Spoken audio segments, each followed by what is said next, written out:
Om Swastiastu, Om Anubadrah Tertawayantu Wiswatah. Semoga pikiran yang baik datang dari segala penjuru. Umat Dharma yang berbahagia, bertemu kembali dengan channel Salaka Dharma, Bimas Hindu Provinsi Banten. Pada kesempatan ini akan mengambil tema cinta kasih dan kasih sayang yang akan terciptanya suatu kedamaian. Mas Dharma yang berbahagia, pada kesempatan ini kenapa kami mengambil tema itu? Sering kita lihat, sering kita ada informasi bahwa anak berani sama orang tua mukul anak. Ada pertengkaran antara sama tetangga, sesama umat, dan lain umat itu sendiri. Makanya tergugah perasaan kami untuk mengangkat tema ini, yaitu cinta kasih sayang yang nanti akan tercapainya suatu kedamaian.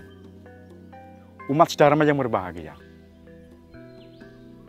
tatkala kita mengerti, tatkala kita paham bahwa agama merupakan pegangan kita hidup. Kenapa demikian? Kita sebagai agama yang minoritas, agama yang diakui banyak perbedaan, banyak suku, banyak budaya, secara otomatis timbulnya suatu perbedaan percekcokan, baik moral maupun material, itu akan sering terjadi kepada kita semua. Untuk itu, kepada bapak-bapak, ibu-ibu umat Dharma senusantara yang sangat kami banggakan. Di satu sisi, kita sebagai seorang Hindu.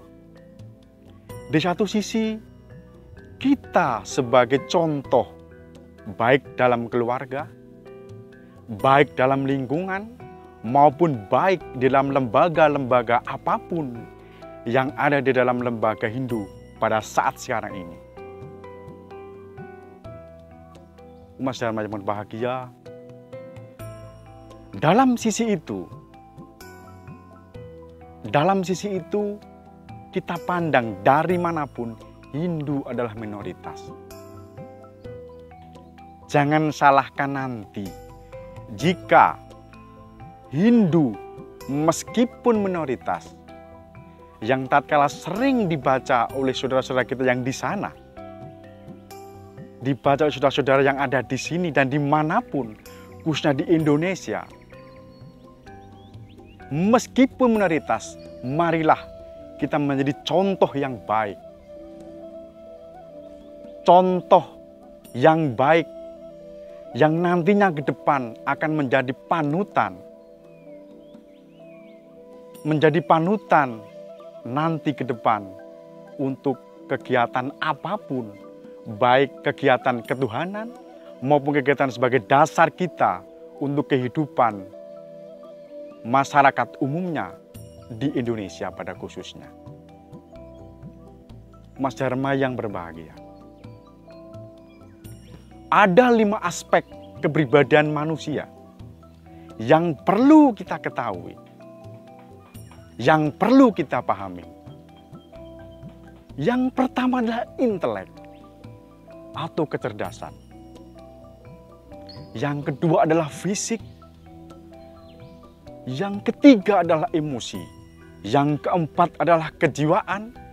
Yang kelima adalah spiritual. Intelek atau kecerdasan.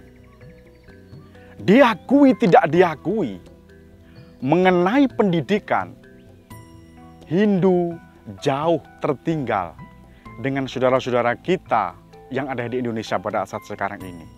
Kenapa? Karena di Hindu masih terjadi suatu persaingan yang kurang sehat. Tetapi kalau memang kita percaya dengan sloka Wasudewa Kutumbakam, kita semua adalah bersaudara. Siapapun yang nanti akan naik ke atas, dengan kecerdasan yang lebih dari kita atau kurang dari kita harus mampu mengakui bahwa siapapun itu adalah masih saudara kita. Kita harus tidak pungkiri hal itu. Untuk itu, dengan kemajuan teknologi yang sekarang ini, kecerdasan intelektualitas kita yang rata-rata pendidikan di Hindu adalah minimal SMP masih banyak di Nusantara. Tetapi dengan pengembangan dan kebijakan dari Dirjen, diusahakan yang pendidikannya kurang, nanti program ke depan ada suatu beasiswa pendidikan. Minimal umat kita nanti pendidikan yang baik minimal adalah S1. Kenapa? Karena untuk persaingannya di global bebas. Adapun kesempatan apapun kalau pendidikan kita enak, pendidikan kita sangat mumpuni, secara otomatis kita mampu mengikuti persaingan dengan saudara-saudara kita yang ada di luar sana. Aspek yang kedua adalah fisik. Fisik di sini banyak kesamaan. Punya rambut, punya kepala, punya muka, punya tangan dua, punya kaki dua, itu sama. Tetapi dari kesamaan itu, kalau memang kita salah cara penggunaannya, salah kita melangkah, salah kita membaca, salah kita dalam hal apapun, timbulnya nanti akan beda. Untuk itu, fisik adalah aspek yang kedua yang perlu kita tekankan dan nanti perlu kita bicarakan lebih lanjut. Karena meskipun kita bentuknya diciptakan oleh Sang Hyang Widi sama, lengkap, tetapi karena memang penggunaan kita yang kurang tepat, akhirnya akan timbul suatu perbedaan dan nanti akan ada suatu perselisihan. Aspek yang ketiga adalah emosi. Karakter orang Nusantara, Kalimantan emosinya begini, Jawa emosinya begini, Semeton Bali emosinya begini, dan lain sebagainya. Karena apa? Emosi adalah untuk mengembangkan, untuk menggunakan panca indera kita. Kalau kita salah secara pandangan hidup apapun, secara otomatis emosi yang meluap-luap, emosi yang kurang terkontrol dengan baik, pasti juga akan menimbulkan suatu perselisihan. Sebagai contoh, di kalangan muda, terkadang emosi yang meluap adalah di umur kita waktu remaja menginjak dewasa. Dalam emosi itu, kita perlu pengendalian diri dengan baik. Perlu orang, perlu sesepuh, perlu senior yang bisa meluruskan emosi kita. Kenapa? Karena anak muda terkadang dengan efek ilmu teknologi, efek dari medsos, yang dimana belum tentu tahu kebenarannya seperti apa. Belum tahu apa yang dilakukan secara benar. Tetapi kalangan muda udah menjustis bahwa itu benar. Itu nanti akan jadi suatu percocokan bagi kita. Itu emosi. Yang keempat adalah kejiwaan. Aspek kejiwaan adalah kepribadian yang masing-masing itu punya kepribadian yang sangat berbeda.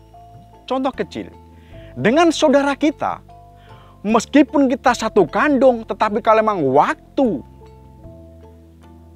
lahir itu kita berbeda berapa sedetik pun, atau mungkin beda hari atau beda apapun, pasti akan menimbulkan perbedaan yang sangat mencolok meskipun kita saudara kandung. Umat Dharma yang berbahagia, dalam aspek kejiwaan, jiwa itulah perlu kita siraman rohani, perlu kita pengetahuan agama, pengetahuan spiritual yang secara benar kita terima, secara benar kita lakukan. Terkadang, meskipun niat kita benar, tetapi belum tentu diterima kebenaran itu dengan baik.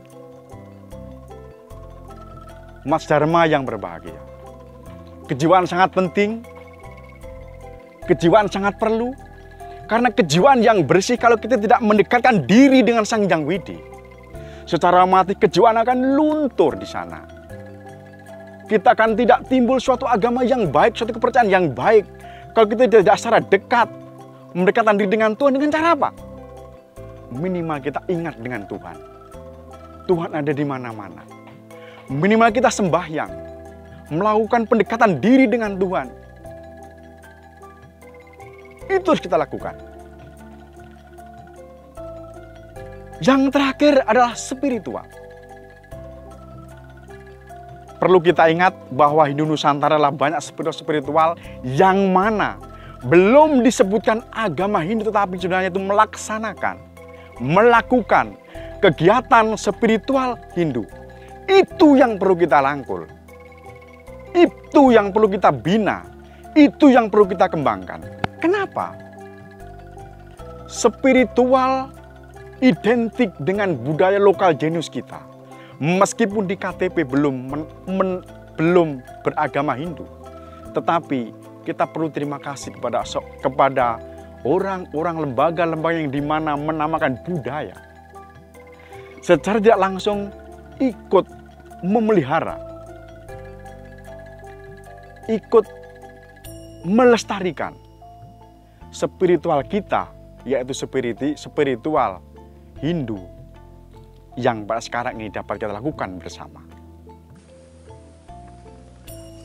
Umat Dharma yang berbahagia, dengan 5 aspek yang kami tuturkan di atas tadi, dari 5 aspek itu harus ada satu kesatuan. Ada suatu kesatuan di mana 5 aspek itu kita bungkus secara bersama. Kita kelola secara bersama. Kita lakukan secara bersama. Kita tidak saling menyalahkan lembaga mana, si A, si B, si B. Tidak boleh kita menyalahkan. Mari dengan ini kita awali bersama. Kita bina bersama. 5 aspek itu kita kelola dengan baik. Secara otomatis semua nanti akan hidup bersama. Hidup akan damai. Tetapi sebagai kesimpulan kami menyimpulkan bahwa kasih sayang, cinta kasih akan tercipta, akan dapat dilakukan jika 5 aspek tadi dapat kita kembangkan dengan baik. Tidak memandang apa, di mana, siapa mereka berada, tetapi mari kita cari kesamaannya. Kesamaannya kita lakukan bersama. Kita bina bersama. Perbedaan hal biasa. Dari perbedaan itu kalau memang kita cari perbedaan, tidak akan tercapai suatu kebersamaan. Tetapi kalau memang kita mencari kesamaan, dengan kita bina bersama, kita lakukan bersama, secara otomatis kedamaian akan tercipta jika rasa kasih sayang dan cinta kasih kita lakukan secara bersama-sama. Demikian yang dapat kami sampaikan. Semoga berguna bagi umat Dharma yang berbahagia di seluruh Nusantara. Suro Diro Jayaningrat, lebur dening pangastuti. Om Santi Santi Santi Om.